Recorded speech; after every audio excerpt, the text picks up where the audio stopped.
Hello and welcome back to the second in this podcast series on dealing with the media.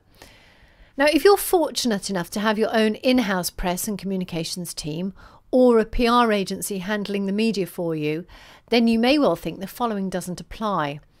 However, what I'm about to tell you may shock and surprise you. Journalists actually prefer to avoid your comms team and PR agency when it comes to a bad news story. Of course, we will contact them if we want something from them.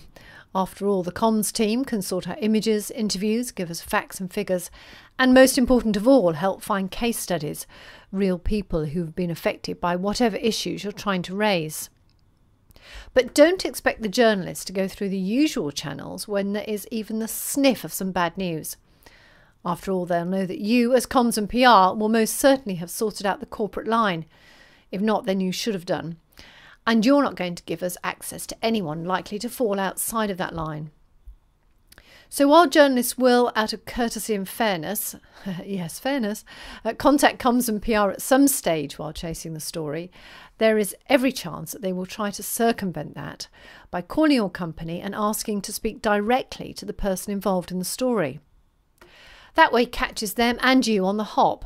So if you know there is some bad news and you want to make sure you contain it, you need to have some strategy in place for dealing with it.